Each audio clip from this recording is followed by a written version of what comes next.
اول سيستم عندنا هو نظام الفاير الارم، او زي ما بنسميه نظام انذار الحريق. ايه السيستم دوت؟ السيستم ده كل هدفه هو بيعمل حاجتين.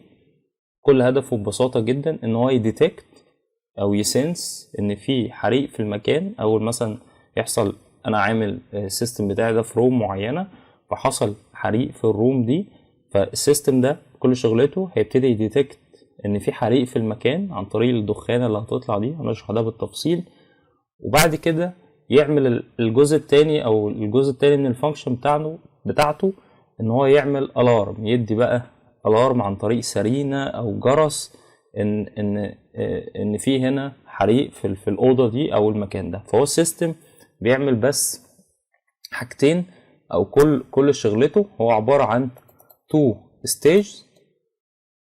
اول مرحله ان هو هيسنس ان في حريق في المكان. طبعا هنشرح ازاي بنسنس. والمرحله الثانيه ان هو هيعمل الارم، فالناس تبتدي تعرف ان المكان ده فيه حريق.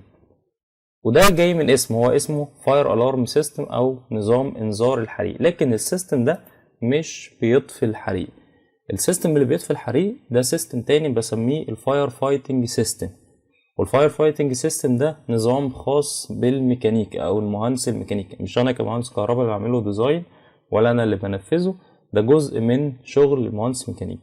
طيب، هل ما بين الفاير الارم سيستم النظام الخاص بيا والفاير فايتنج سيستم الخاص بمهندس ميكانيكي، هل هيبقى فيه ربط ما بينهم او انترفيسنج او اي تواصل؟ ده اكيد. ليه؟ لان انا في الاخر التو سيستمز دول لازم يتربطوا ببعض. انا السيستم بتاعي كل اللي بيعمله ان هو هيديتكت ان في حريق ويدي الارم، والمفروض بقى يبعت سيجنال للنظام الفاير فايتنج. نظام الفاير فايتنج ده عباره عن سيستم كله مواسير، وعباره عن مخارج بتطلع ميه في المكان تبتدي تطفي المكان. طبعا ليه ديزاين وليه كومبوننتس معينه بس ريليتد بالميكانيكال. فانا محتاج السيستم بتاعي اول ما يديتكت ان في حريق يبعت سيجنال للفاير فايتنج سيستم عشان يبتدي يطفي الحريق. يعني انا مش بس هديتكت وهبعت وهدي سرينه، لا انا كمان عايز اطفي الحريق. بس مش الفاير الارم هو اللي هيطفيها، لا هو هيبعت سيجنال لسيستم تاني، سيستم عباره عن مواسير ميه بتبقى ليها زي مخارج بترش ميه في كل مكان. طبعا بيبقى ليها ديزاين معين، ده حاجه ميكانيكال. لكن انا كل شغله السيستم بتاعي ان هو بيبقى فيه انترفيسنج ما بينه وبين الفاير فايتنج عشان يبتدي يطفي الحريق.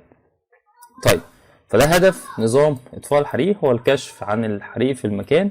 كمان يدي انذار للناس اللي موجوده في المكان ان هي تبتدي بقى تهرب او تتحرك نتيجه ان هم بيسمعوا سرينه مكافحه الحريق. طبعا السيستم كمان مزود ان هو مش بس هيدي سيجنال ان يعمل الارم، لا وكمان يدي سيجنال لنظام الفاير فايتنج.